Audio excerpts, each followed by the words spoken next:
the second in 24 hours to be cleared tonight. Again, unlikely it happens. The chances are slim. I think we can operate under the assumption that Davante Adams will not play tonight, but it is yet to be official just yet. Allen Lazard did not make the trip. He will not play tonight. That's official. So they'll be without both of their wide receivers, arguably their top two wideouts for tonight's game against Arizona, as well as their defensive coordinator, Joe Barry, who tested positive. The defensive play calling duties will be split up amongst the other defensive assistant coaches. And so the Packers head to Arizona a little bit shorthanded, not to mention the fact that they're missing other players at other spots as well. They have 4 players on the injured reserve list they could activate tonight. Marquez Valdez-Scantling, that's possible that would happen before 4 Eastern. But however it comes out, they are going to be shorthanded tonight. And Valdez-Scantling certainly would help. Eligible to come off of injured reserve, but they haven't made that move just yet. So, Lewis, this is a tough. I mean, they found out about Adams on Monday. They found out about Lazard on Tuesday. They have had 3 days to put together a game plan to try and beat the only undefeated team in the league. How, Lewis, can they get it done? Well, first and foremost, Dan, they have to control the line of scrimmage in the run game for sure, because this cannot be a drop-back game for Aaron Rodgers. I mean, that's just obvious. I think that's just common sense. So they need to control the line of scrimmage in the run game, and that means that Aaron Jones and A.J. Dillon have to go off. They have to have one of their best games running the football as a tandem as they have had all year long. And then the usage of Aaron Jones in particular is what should probably change a lot tonight, and that's in terms of how they use him out of the backfield as a receiver. It's going to be almost Alvin Kamara-like we saw last Monday night against the Seattle Seahawks in Monday Night Football. I think you will see him run a plethora of different screens, have him split out like a wide receiver, go empty, get him the ball quickly out on the perimeter, just so they can constantly get him in space and use the passing game as an extension of the run game. And then Robert Tonyan, the tight end, he has to control the middle of the field. He has to take advantage of matchups. He cannot be just a touchdown-making machine, which he has been in the past, but he has to be a guy who is a first-down-producing machine, which means he has to have the game of his life too. And I know that sounds, a little bit hyperbolic as far as the game of his life, but if they want to compete in this game, given everything they're up against, these two guys in particular, along with A.J. Dillon, have to play the best games that they have played in a long, long time. Yeah, we definitely know Aaron Jones can catch the ball out of the backfield. They've even thrown it to Dillon a few times in recent games. Do you think this plan that Lewis is talking about can work? Well, I think what Lewis said is correct. Absolutely. It's Louis Riddick, man. You have to pay attention. You talk about, it's about a personnel game, right? It's about slowing the game down, limiting the possessions, and keeping that explosive offense of the Cardinals off the field. And how do you do that? Maybe you go some two-back, Tiger personnel, 2 tight ends. Randall Cobb, he wanted you to come back. This is where you prove your worth. So let's see if they can figure out a game plan. Aaron Rodgers, I never count him out, but it's just a different way in which he's going to have to win, and his defense is going to have to step up and get some turnovers and some short fields, and that's the type of game it is. But I don't count this, Packers team out, because what happens is when guys go down, other guys step up, and you don't know what they're capable of doing because they weren't asked to do it because they had a healthy, array of players. They have been able to win games the last couple of years when Davante Adams has been out. So my issue with this is they've only had 3 days to figure. They didn't know they were going to be without these guys when they left the stadium Sunday night. So, D. Wood, what do you think?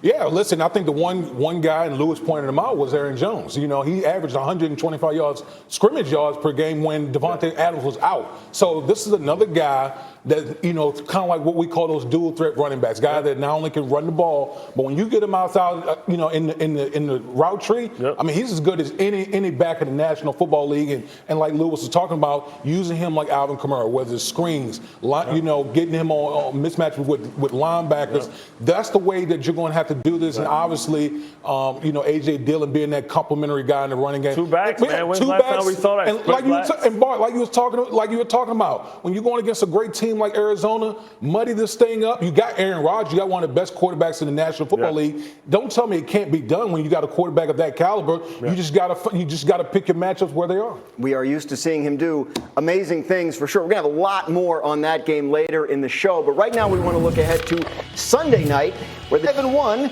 but they don't know for sure whether quarterback Dak Prescott will be able to play for them. Prescott injured a calf muscle on the final play of Dallas's Week 6 victory over the Patriots and was a limited participant in Wednesday's practice. Here's Coach Mike McCarthy. He's going to practice. He's going to go through the individual part of it. He's in the game plans. I mean, he's preparing to play. He's got to cross the threshold to make sure he's full go. We don't want this to be a week-to-week situation, so until he clears that threshold, to try to minimize the risk is really what the decision will come down to.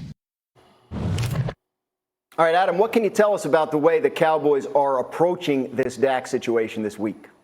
Dan, that answer right there from head coach Mike McCarthy tells you all you need to know. While they're optimistic and encouraged with how Dak is feeling and how he's progressed during the bye week with all the treatment and rest that he had, they still think he needs to cross a certain threshold, and they haven't made the decision just yet that he's able to go, and they want to see how he holds up today and tomorrow leading into Sunday night's game. They don't want him to have a setback that would derail him from playing multiple weeks as opposed to perhaps missing 1 week. And so, again, I think they believe he's on track. Those who watched him at practice yesterday felt like they were watching Dak Prescott. You couldn't tell any difference. He was out there being Dak, making those types of plays.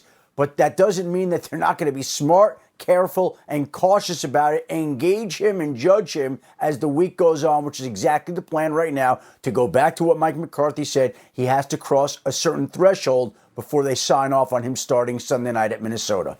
Dak, of course, has maintained all along that he'll be okay, but to Adam's point and Mike McCarthy's point, they have to get through the week first.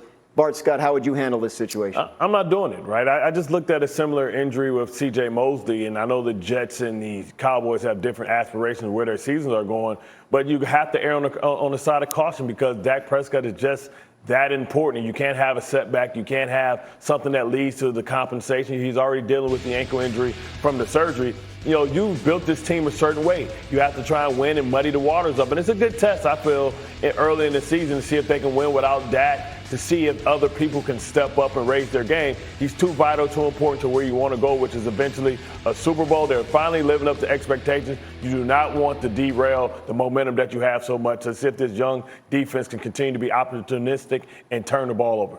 Lewis, what are the conversations like in a situation like this with the coaching staff, with the front office? Yeah, this is really, it's not really up to them, Dan. I mean, this is about really the conversation that you're having with the with the training staff and with the medical staff. And this is why when you're talking about allocating resources inside of an NFL building, you spare no expense when you're talking about the medical department and you're talking about because this is totally up to them and on them. This isn't up to Dak. This isn't up to Mike McCarthy.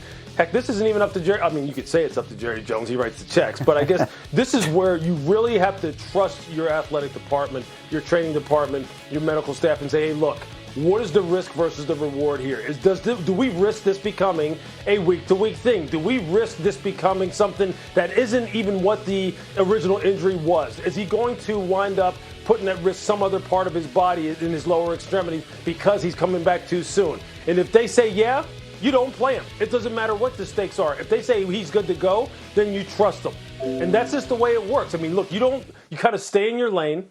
You trust the people who are professionals and who are experts in their chosen field, and you roll with it. And that's the way you have to approach it that way, because if people start kind of getting in it that really don't know what they're talking about, and all of a sudden they start muddying up that decision-making process, that's where, in my experience, you get in trouble, and you wind up either losing players for a long time and or sitting players that were otherwise ready to go.